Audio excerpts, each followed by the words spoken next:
ছাত্রছাত্রীরা, আজ আমি যেটা পড়াবো সেটা হচ্ছে economic man. What is the economic man? Economic man এর কনসেপ্টটা এসেছিল 1776 সালের স্কটিশ দার্শনিক ও ধ্রুপদী অর্থতত্ত্বের প্রতিষ্ঠাতা অ্যাডাম স্মিথ এর হাত ধরে। তিনি তার an inquiry into the nature causes of the wealth of nation গ্রন্থে কনসেপ্ট অফ ইকোনমিক ম্যানের ধারণাটি প্রথম দিয়েছিলেন। তো ইকোনমিক ম্যানকে বাংলাতে বলা হয় অর্থনৈতিক মানুষ। তবে ইকোনমিক ম্যান শব্দবন্ধনের মধ্যে গভীর ব্যাপ্তি আছে। তা অর্থনীতি মানুষ বা অর্থনৈতিক মানুষ এই ভাষান্তরের মধ্যে শব্দটা খুঁজে পাওয়া যায় না বলে মনে করা হয়। তবে বর্তমানে ইকোনমিক ম্যানকে স্বনামে অর্থাৎ ইকোনমিক ম্যান নামেই ডাকা হয়। 1784 সালে অ্যাডাম স্মিথের ওয়েলথ অফ নেশন গ্রন্থের পরিশোধিত বৃহত্তর সংস্করণ রূপে প্রকাশিত হয়। এখন what is the economic man? না, the term economic man refers to an idealized person who act rotationally with perfect knowledge and who seek to maximize personal utility or satisfaction. So economic man must knowledge of any model of economy. অর্থাৎ সহজবদ্ধভাবে বললে কি না, অর্থনৈতিক মানুষ হচ্ছে সেটাই যার সঠিক দর্শন আছে, যে সঠিকভাবে কি করতে পারে না, পারফেক্ট নলেজ আছে, যে সঠিক সিদ্ধান্ত নিতে পারে, যে সঠিকভাবে ব্যবহার করতে পারে এবং যে সব কিছু করার পরেও স্যাটিসফ্যাকশন থাকে এবং যার অর্থনীতি সম্পর্কে একটা তুল্যমূল্য জ্ঞান আছে এবং বিভিন্ন অর্থনৈতিক মডেল সম্পর্কে একটা মানে গুরুত্বপূর্ণ ধারণা আছে, সেই ব্যক্তিটাকে আমরা ইকোনমিক ম্যান বলবো। তো যাই হোক, ইংল্যান্ডের বিশিষ্ট চিন্তাবিদ এবং অর্থনীতিবিদ জন স্টুয়ার্ট মিল 1844 সালে প্রকাশিত তার গ্রন্থে ইকোনমিক ম্যানের বৈশিষ্ট্য আখ্যায়িত করেন। তো একজন ইকোনমিক ম্যান হলো অর্থশাস্ত্রের হচ্ছে কাল্পনিক একজন আদর্শ মানুষ, যেটাকে আমরা হোমো ইকোনমিক্স বলেও বলতে পারি। তো একজন ইকোনমিক ম্যানের কি কি ক্যারেক্টার থাকা দরকার? অর্থাৎ প্রথমেই বলি, ইকোনমিক ম্যান হলো মডেল ম্যান। কি বললাম? ইকোনমিক ম্যান হলো মডেল ম্যান, অর্থাৎ যার একটা হচ্ছে কি না, সেলফ ইন্টারেস্ট বা সজাগ স্বার্থ বুদ্ধি আছে। অর্থাৎ ইকোনমিক ম্যান সেই ব্যক্তিটি হবে যার একটা সজাগ স্বার্থ বুদ্ধি আছে, বাট সে কিন্তু নো সেলফিশ। 2 নম্বর হচ্ছে লজিক্যাল, অর্থাৎ একজন অর্থনৈতিক মানুষের মধ্যে অবশ্যই কি থাকবে না, যুক্তিবোধ থাকবে। অর্থাৎ যে কোনো জিনিসকে যুক্তির সাহায্যে গ্রহণ করার ক্ষমতা ওই ব্যক্তিটির থাকবে। অর্থাৎ বেজায় তর্ক করে কোনো বিষয়ের তুল্যমূল্য আলোচনা এই মানুষটিকে প্রভাবিত করে না। এবারে চলে যাবো আমরা রোটেশনাল, অর্থাৎ বিচার বুদ্ধিসম্মত। অর্থাৎ একজন অর্থনৈতিক মানুষের মধ্যে একটি গুণ থাকবে, সে হচ্ছে সঠিক বিচার করার ক্ষমতা।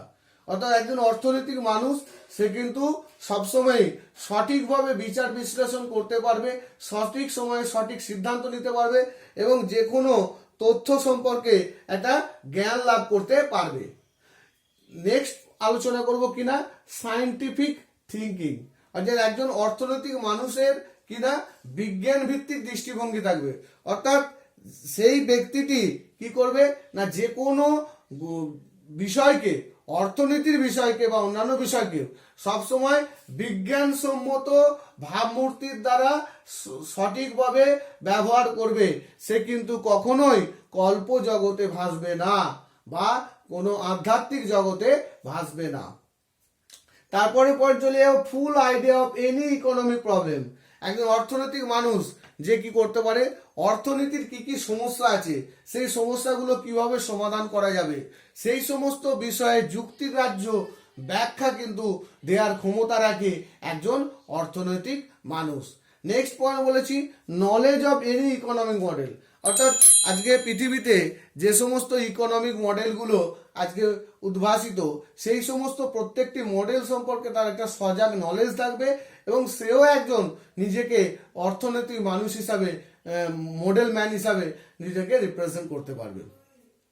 এবারে নেক্সট হচ্ছে মানি শর্টেজ, অর্থাৎ যে কোনো ব্যবসায়িক ক্ষেত্রে বা অর্থনীতির ক্ষেত্রে কিভাবে মানি অর্থাৎ টাকাকে শর্ট করে লজিক্যালি কি করা যায় না সেই শিল্পটা বা সেই ইন্ডাস্ট্রিটাকে গোট করে অধিক বেশি মুনাফা ডেভেলপমেন্ট করা যায়, সে দিকটাও কিন্তু নজর থাকবে। অর্থাৎ সেই ক্যারেক্টারিস্টিক্সের মধ্যেও পড়বে একজন কি না না একজন ইকোনমিক ম্যানের। এরপর কি না কনসাস বা স্থির করার ক্ষমতা, যে কোনো বিষয়কে সঠিকভাবে বুদ্ধির সাহায্যে স্থির করার ক্ষমতা থাকবে একজন অর্থনৈতিক মানুষের। আরেকটি কি না data analysis by the intelligently, অর্থাৎ বিচার বুদ্ধিসম্মতভাবে যে কোনো তথ্যকে বিশ্লেষণ ব্যাখ্যা করতে পারবে একজন অর্থনৈতিক মানুষ। আর কি না অপটিমাম ডিসিশন, স্থির করার ক্ষমতা বা স্থির সিদ্ধান্ত নেওয়ার ক্ষমতা থাকবে একজন অর্থনৈতিক মানুষের। তাহলে যে কোনো ঘটনাবলী সম্পর্কে বা যে কোনো অর্থনৈতিক সময়ে একজন অর্থনৈতিক মানুষের ইকোনমিক ম্যানের কিন্তু একটা সঠিক দক্ষতা থাকবে, সে যাতে সঠিকভাবে সিদ্ধান্ত নিতে পারে। তো এই হচ্ছে একজন অর্থনৈতিক মানুষের ক্যারেক্টারিস্টিক্স। এখন এই অর্থনৈতিক মানুষের সিগনিফিক্যান্স কি, অর্থাৎ একজন অর্থনৈতিক মানুষ কি কাজে লাগে। একজন অর্থনৈতিক মানুষ সর্বোচ্চ উপভোগ ও উৎপাদক হিসাবে সর্বোচ্চ মুনাফা লাভ করতে পারে। যে কোনো হোমো রেসপন্সাসের বিপরীত, অর্থাৎ হোমো রেসপন্সাস কি, ধরো আমি এখন মার্কেটে গেলাম, গিয়ে আমি একটা দোকানদারকে জোর জাবস্তি করে কথাবার্তা বলে জোর করে তাকে দাম কমিয়ে তার কাছ থেকে মাল কিনলাম, সেই মানুষটিকে হোমো রেসপ্রোকান্স বলা হয়। সেই হোমো রেসপ্রোকান্স মানুষটির বিপরীত হবে, অর্থাৎ হোমো ইকোনমিক হবে, অর্থাৎ মানুষটি হবে হোমো ইকোনমিক এবং অর্থনৈতিক সঠিকভাবে স্থির করে। যে কোনো অর্থনৈতিক ব্যবস্থাপনাকে সঠিকভাবে স্থির করতে পারে একজন অর্থনৈতিক মানুষ। যে কোনো জিনিসকে বিজ্ঞান ভিত্তিক বিশ্লেষণ করতে পারবে একজন অর্থনৈতিক মানুষ। সঠিক সিদ্ধান্তের মাধ্যমে প্রতিষ্ঠার খরচ কমানোর মুনাফা বৃদ্ধি করতে পারবে একজন অর্থনৈতিক মানুষ। এছাড়া কি না সঠিক সিদ্ধান্ত গ্রহণ, যে কোনো স্থানে অর্থনীতির ব্যাখ্যা, অর্থনীতিকে আরও ডেভেলপ করা, অর্থনীতির বিভিন্ন নেতিবাচক দিক ইতিবাচক দিক এগুলোকে সঠিকভাবে অ্যানালাইসিস করা, সঠিক দাম নির্ধারণ করা, ক্রেতা এবং বিক্রেতার মধ্যে সুসম্পর্ক স্থাপন করা, অর্থাৎ একজন অর্থনীতিভাবে একজন নলেজেবল পারসন হতে হবে এবং যা অর্থনীতির বুনিয়াদকে অনেক কি করবে না দৃঢ় করবে। সুতরাং এটাই হচ্ছে ইকোনমিক ম্যানের কিন্তু গুরুত্ব। ইকোনমিক ম্যান সম্পর্কে ফ্রান্সিস এজওয়ার্ড, উইলিয়াম স্ট্যানলি,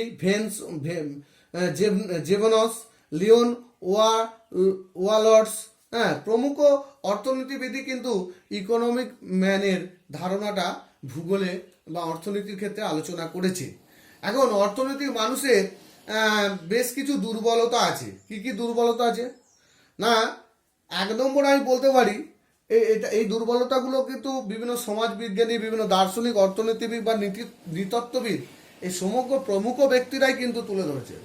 এক নম্বর কি না, সমাজ শুধু মুনাফার জন্য নয়, সমাজে সামাজিক বিনিময়ের স্থান আছে।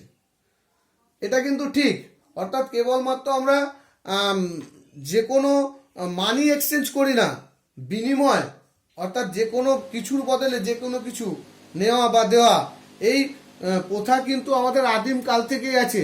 সুতরাং একজন অর্থনৈতিক মানুষ শুধুমাত্র মুনাফার এক্সচেঞ্জকে গুরুত্ব দেয়, কিন্তু আমাদের এখনো সমাজ ব্যবস্থার মধ্যে বিনিময় প্রথা কিন্তু এখনো আছে। যেমন পাপুয়া নিউগিনিতে সামাজিক ক্ষেত্রে বড় মাপের মানুষের শুকর ও অন্যান্য দ্রব্যদানের অর্থাৎ মোকা দেওয়ার প্রচলন আছে। সুতরাং এই ইকোনমিক ম্যান এর কনসেপ্টটা শুধুমাত্র যে মুনাফার জন্য, এটা কিন্তু অনেকেই মেনে নিতে পারেননি। 2 নম্বর হচ্ছে যুক্তি ও বিচারবোধ সম্পন্ন মানুষ সামাজিক মঙ্গলের জন্য কাজ করে। অর্থাৎ একজন ডাক্তার, একজন সফটওয়্যার ডেভেলপার, তারা শুধুমাত্র নিজেদের মুনাফা অর্জনের জন্যই নয়, অনেক সময় অনেক সফটওয়্যার ডেভেলপমেন্ট ফ্রি সফটওয়্যার তৈরি করে, যাতে সাধারণ মানুষ কি না কোনো প্রকার মূল্য না চুকিয়েই সেটাকে ব্যবহার করে। সুতরাং সবসময় যে একজন অর্থনীতির হিসেব নিকেশ করেই মানুষ ইউটিলাইজেশন হবে এবং সমাজে তার বোধবুদ্ধিতা প্রকাশ পাবে তা কিন্তু নয়। এক্ষেত্রে কিন্তু কি না মানবিকতা বোধ বা সমাজ মনস্কতার দিকটাও কিন্তু গুরুত্ব দেওয়া হয়। যেমন কিউজিআই সফটওয়্যার তৈরি করা হয়েছে, এটা কিন্তু তৈরি করা হয়েছে যে কোনো মানুষ ব্যবহার করতে পারে, এজন্য যে অধিক বেশি মুনাফার প্রয়োজন তা কিন্তু নয়। অপরদিকে নেক্সট হচ্ছে অর্থনৈতিক কাজে ঝুঁকি বা রিস্ক আছে। কেওনসি, ভেভলেন, সাইমন্স প্রমুখ অর্থনীতিবিদ মনে করেন যে ইকোনমিক ম্যানের সব ক্ষেত্রে সঠিক সিদ্ধান্ত নেওয়ার ক্ষমতা, তার ভিত্তিতে মুনাফা বৃদ্ধি করার নৈপুণ্যতা বাস্তবে ঘটে না, কারণ মানুষ দোষ ভুলে গড়া, ঠিক ভুলে তৈরি। সুতরাং সে যে সবসময় সঠিক কোনো সিদ্ধান্ত নিতে পারবে বা তার বিদ্যা বুদ্ধি যে সঠিক সময় সঠিকভাবে কাজে লাগবে এটা কিন্তু নাও হতে পারে। সেক্ষেত্রে কিন্তু অর্থনীতির ক্ষেত্রে একটা ঝুঁকি বা রিস্ক থেকেই যায়। বিনিয়োগকারী অনেক ক্ষেত্রে বিনিয়োগে বিচারবোধের পরিচয় দেয় না। অর্থাৎ একজন ইকোনমিক ম্যান প্রকৃতপক্ষে তাকেই বলবো যে সঠিকভাবে বিনিয়োগ করতে পারে, কিন্তু অনেক মানুষই অর্থনীতিতে মুনাফা বৃদ্ধির উদ্দেশ্যে তারা শেয়ার মার্কেট বা অন্যান্য ক্ষেত্রে তারা টাকা লাগায়, কিন্তু তাদের সঠিক বিনিয়োগ করার নলেজ বা বিচারবোধ সঠিক পরিচয় পাওয়া যায় না। সুতরাং এই সিদ্ধান্তটাই যে অর্থনৈতিক মানুষ পারফেক্ট মানুষ হবে, পারফেক্ট একজন অর্থনীতির মানুষ হবে, এটা কিন্তু নাও হতে পারে। সুতরাং তবে পৃথিবীতে আজকে প্রাকৃতিক সামাজিক পরিবেশে প্রচুর মানুষ বাস করলেও শিক্ষা দীক্ষা ধর্মীয় সংস্কৃতি বিধিনিষেধ আলাদা হলো, কিন্তু কিছু মানুষ আছে সত্যি তারা যুক্তিসঙ্গত বিচার বুদ্ধি সম্পূর্ণ দোষ গুণে ভরা না, মানে সম্পূর্ণ সে পারফেক্ট না হলেও তাদের আদর্শ বোধেই কিন্তু আজকে পৃথিবীতে অর্থনীতির বুনিয়াদ তৈরি হচ্ছে এবং এক একটি অর্থনীতির প্ল্যাটফর্ম তৈরি হচ্ছে। সুতরাং অর্থনৈতিক যে কনসেপ্ট অর্থাৎ ইকোনমিক ম্যানের যে concept, the term of economic man refers to an ideologist person who act rationally with the perfect knowledge and who seeks to the maximized personal utility or satisfaction। এটা কিন্তু একেবারে অগ্রহণযোগ্য নয়। সুতরাং আমি কিন্তু আজকে আশা করি তোমাদের কনসেপ্ট অফ ইকোনমিক ম্যান বোঝাতে পেরেছি। নমস্কার।